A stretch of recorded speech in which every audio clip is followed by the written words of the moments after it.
Cabinet के फैसले के बाद में हमने माननीय राज्यपाल महोदय को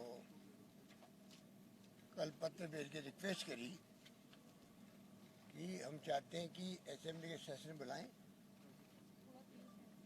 और उसके अंदर डिस्कशन करें सारी पॉलिटिकल सिचुएशन को भी, कोरोना को भी और लॉकडाउन के बाद में जो स्थिति बनी है आर्थिक रूप से उसको भी। हमें उम्मीद थी कि रात को ही वो आदेश जारी कर देंगे असेंबली बुलाने के। रात भर इंतजार किया पर अभी तक कोई जवाब नहीं आया उनका। ये हमारे समझ के परे है। सिंपल प्रोसेस जो अपनाया जाता है और गवर्नर साहब को आदेश देना ही पड़ता है, उसको रोकने कोई कारण नहीं है। हमारा मानना है कि ऊपर से दबाव के कारण से मजबूरी में वो अभी असेंबली बुलाने के लिए निर्देश नहीं दे रहे हैं। इस बात का हमें बहुत दुख है। जब हम फ्लोर पे रहना चाहते हैं, एक तरफ तो मांग की जा रही थी विपक्षी पार्टियों द्वारा भी, जुडिशरी के अंदर भी चर्चा हो रही थी, भाई आप असेंबली फ्लोर क्यों नहीं टच कराते हो, असेंबली में क्यों नहीं आते हैं, असेंबली बुलाते क्यों नहीं हैं। और आज जब हम लोग असेंबली बुलाने के लिए तैयार हैं, पूरे प्रदेश की जनता देख रही है कि हो क्या रहा राजस्थान के अंदर। सब व्यथित है, दुखी है, परेशान है, क्योंकि राजस्थान की ऐसी कभी परंपरा रही नहीं है इस प्रकार से तोड़ फोड़ करके सरकार गिराने की। जैसा मैंने पहले भी आपको कहा, 2 मौके आए थे भैरव सिंह शेखावत के वक्त में, जब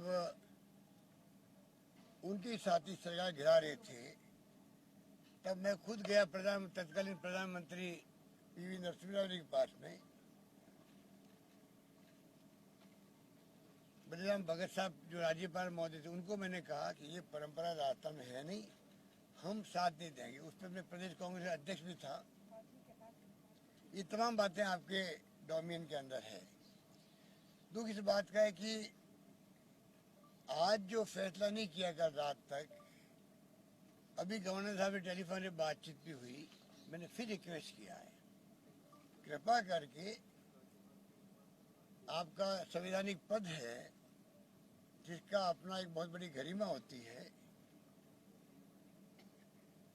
उसके आधार पर आप अविलंब फैसला करें, वरना सब हमारे विधायक गण आकर के आपसे रिक्वेस्ट करें, एक साथ सामूहिक रिक्वेस्ट करेंगे हम लोग कि कृपा करके आप इमीडिएटली अपना फैसला दें और असेंबली हम लोग मंडे शुरू करना चाहते हैं। वहाँ दूध का दूध पानी का पानी हो जाएगा। पूरा देश देखेगा, प्रदेश देखेगा, फ्लोर में डिस्कशन होंगे, पब्लिक और मीडिया के डोमेन में आएगा। तो इस समझ के परे किस प्रकार की किस प्रकार का दबाव उनके ऊपर पड़ रहा है, वो चाहते हुए भी या नहीं चाहते हुए भी वो जाने। पर किन कारण से ये रोका गया हमारे समझ के परे है। हमारे पास संपूर्ण बहुमत है। जब मैं बार बार कह रहा हूँ हमारे पास स्पष्ट बहुमत है, हमें कोई दिक्कत नहीं है, चिंता हमें होनी चाहिए, सरकार हम चला रहे हैं, उसके बावजूद भी परेशान वो हो रहे हैं। हमारे कुछ साथी जिनको बंधक बना रखा है हरियाणा के अंदर, वो पूरे बीजेपी के देख रेख में ही बंधक बनाए हुए हैं। सबको मालूम है, इतने दिन हो गए। वो साथी भी हो सकता है कि हमारे छूटना चाहते हों, वो हमारे अपने साथी हैं। हो सकता है कि उनको जो बाउंसर लगा रखी है वहाँ पर, पुलिस लगा रखी है, टेलीफोन सीज कर लिए उन सबके, परेशान है, कोई बीमार भी है वहाँ पर, उनकी आंखों में आंसू भी आ रहे हैं, टेलीफोन करें हम लोगों को, छुड़ाओ हमें यहाँ से, ये स्थिति बन गई है। उसकी परवाह केंद्र सरकार को नहीं है क्या? हरियाणा में सरकार किसकी है? बीजेपी की सरकार है।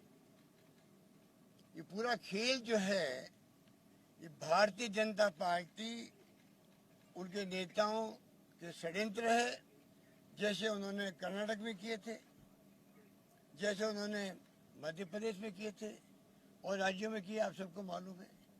राजस्थान में करना चाहते हैं। राजस्थान में पूरी प्रदेश की जनता हमारे साथ है, विधायकगण हमारे साथ है और कोई आश्चर्य की बात नहीं। इस बार जो मैनेजमेंट हुआ कोरोना का, जहाँ जीवन बचाने की बात है, जीवन बचाने की चुनौती हमारे सामने है। ये भयंकर महामारी है कोरोना की, लड़ने का वक्त है। शानदार हमने मैनेजमेंट किया, पूरे देश में वाहवाही हो रही है। हमने विपक्ष को भी साथ लिया, धर्मगुरुओं को साथ लिया, एक्टिविस्ट को साथ लिया, आम जनता साथ दिया। कैश काइंड हमने खूब डिस्ट्रीब्यूट किए, शांति बनी रही, पब्लिक ने साथ दिया हमारा।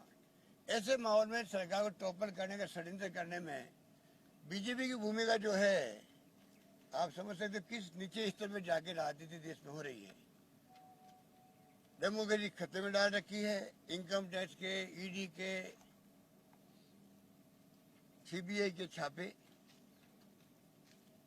ऐसा नंगा नाच कभी देखा नहीं है देश के अंदर जो आज देखने को मिल रहा है। मैं कहना चाहूँगा महामहिम राज्यपाल महोदय को, हम सब आ रहे हैं अभी एक साथ में राज्यपाल राजभवन के अंदर, उन सबसे सामूहिक रिक्वेस्ट करेंगे कि आप दबाव में किसी के नहीं आए। आपका संवैधानिक पद है, शपथ ली हुई है, अपनी अंतरात्मा के आधार पर शपथ की जो भावना होती है उसको आधार बना के फैसला करें, वरना फिर हो सकता है कि पूरी प्रदेश की जनता अगर राजभवन को घेरने के लिए आ गई तो हमारी जिम्मेदारी नहीं होगी। धन्यवाद। सर, प्रधानमंत्री को अपनी चिट्ठी लिखी थी।